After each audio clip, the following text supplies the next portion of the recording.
Hello guys, আসসালামু আলাইকুম। আজকে আপনাদের সাথে শেয়ার করব পেঁপে আর চিংড়ি মাছ দিয়ে একটি নিরামিষ।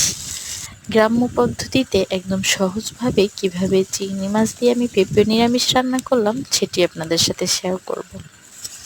বেশি কিছু না, একদম শুধু চিংড়ি মাছ পেঁয়াজের মধ্যে দিয়ে একদম নর্মালভাবে আমি রান্নাটা শেষ করেছি। মাটির চুলায় রান্না করার স্বাদই আলাদা। আপনারা সবাই দেখবেন গ্যাসের রান্নার স্বাদ আলাদা এবং মাটির চুলার স্বাদ আলাদা। তার মধ্যে মাটির চুলার রান্নার মজাই আলাদা। যেভাবে রান্না করেও শান্তি, খেয়েও শান্তি। আজকে আমি একদম গ্রাম্য পদ্ধতিতে রান্নাটা শেষ করলাম। আপনাদের কেমন লেগেছে রান্নাটা অবশ্যই কমেন্ট করে জানাবেন। ধন্যবাদ সবাইকে।